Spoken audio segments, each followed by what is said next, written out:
Thank you. Sir, I sense your frustration, and in the interest of time, I'm going to ask you some quick questions, if that's okay, for some clarity. You've raised a lot here. When Prime Minister Carney set up his blind trust, he knew exactly what went in it, correct? And it's unlikely the assets that went into the blind trust in such a short period of time have changed significantly, correct?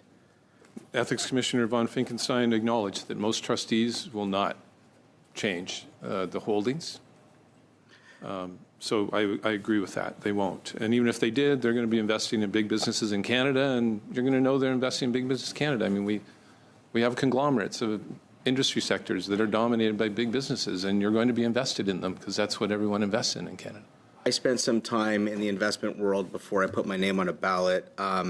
He co-led efforts to raise billions of dollars of capital for these funds, correct? Yes. Okay. Now, the holdings in these funds have not been disclosed to the public, correct? That's right. Not all the details. That's remarkable. But the Prime Minister, he knows what's in them, right? Yes. Okay, so now let me just try and get a sense of this. This isn't some sort of middle-class holdings.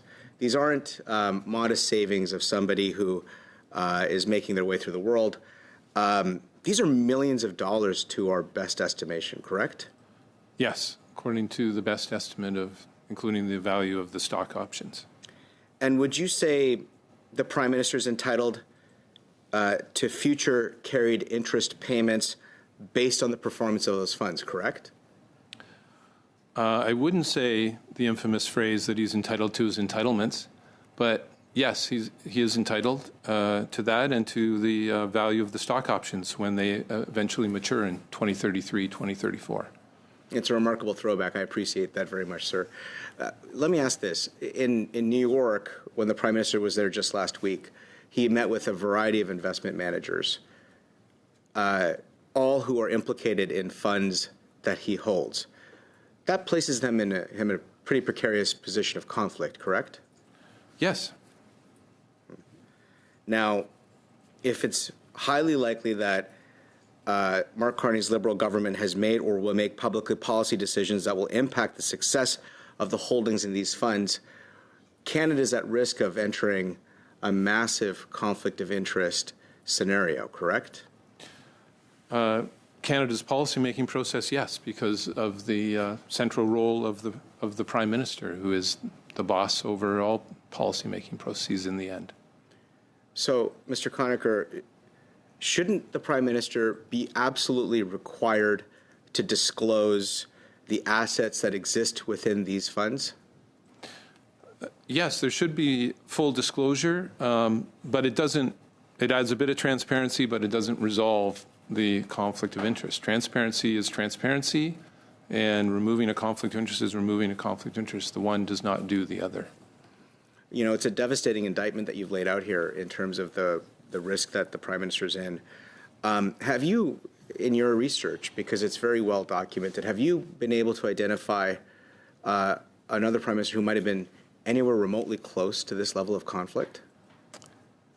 The only one we know the details about, because there was not disclosure of investments until the Act came into effect, is Prime Minister Paul Martin with his shipping company and other investments. But we did not know the details. We just knew for sure about the shipping company, and it was a conglomerate itself.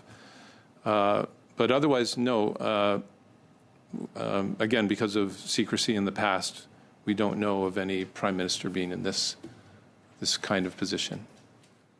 I appreciate that. Well, listen, let me thank you for your testimony today. Let me thank you for your riveting honesty and for your clarion call for accountability and transparency, and something that obviously poses a grave risk to the integrity of our government. Thank you very much, Mr. Conacher.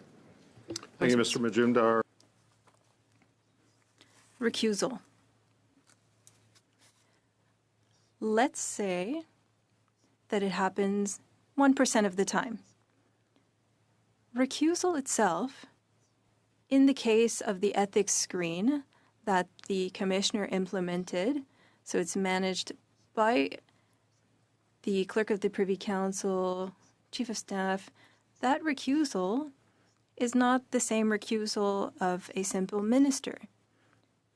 We're talking about the Prime Minister here who has hired these people. Do we really believe that people around the table are going to make a decision that goes against the interest of the Prime Minister? It's problematic. It's lacking.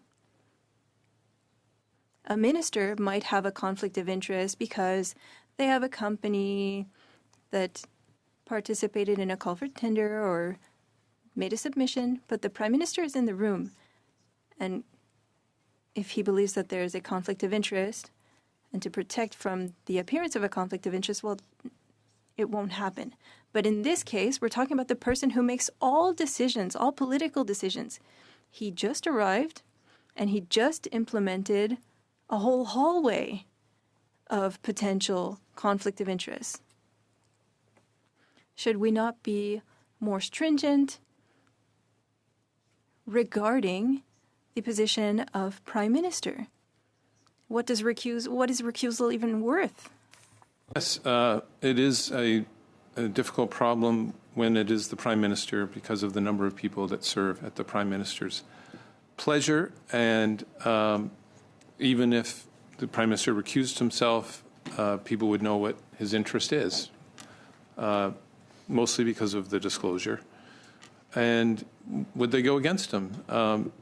They're in a conflict of interest when doing so because they serve at his pleasure, which means serving to please him. He's the boss in the situation. And hopefully sometime in the future, we'll be able to say she's the boss. So that's why, again, the solution with investments is actual divestment, selling them. Anything less, you leave this situation where conflicts of interest are allowed, legalized, including the worst kind, financial conflicts of interest, through the decision-making process, and that's going to taint it. And just if I can say as an aside, I'm very surprised that Mr. Carney has created this situation.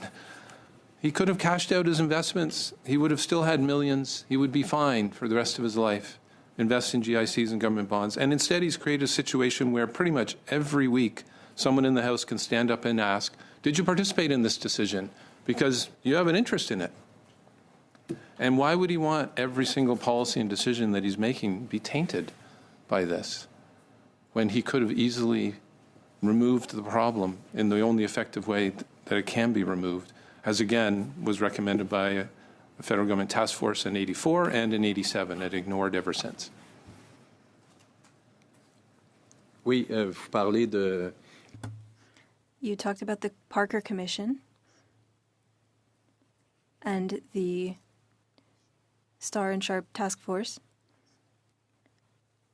Why do you believe that we didn't follow those recommendations? Why did we become more permissive over time? I can only guess that it was like, well, good people are wealthy people. Wealthy people are good people. We want them in office, and so we have to facilitate them coming into office. And why would we think about some system like giving them a tax break to get rid of their financial conflict? Let's just let them have the financial conflict of interest. Keep it secret initially. Now it's disclosed, but it's still there. Design the act so that they can do whatever they want still.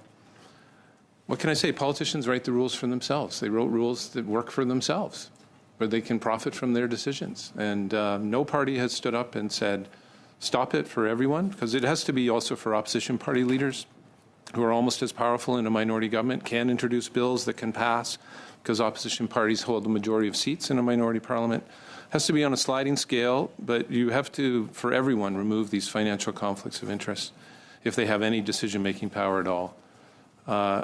And I don't know. Again, you would not be able to find out the discussions as to why these loopholes have been left open since 1984. Thank you. Because it's, I guess cabinet minutes would be disclosed now. 30 years have passed, but they wouldn't give the details again as to why. Thank you, Mr. Conacher.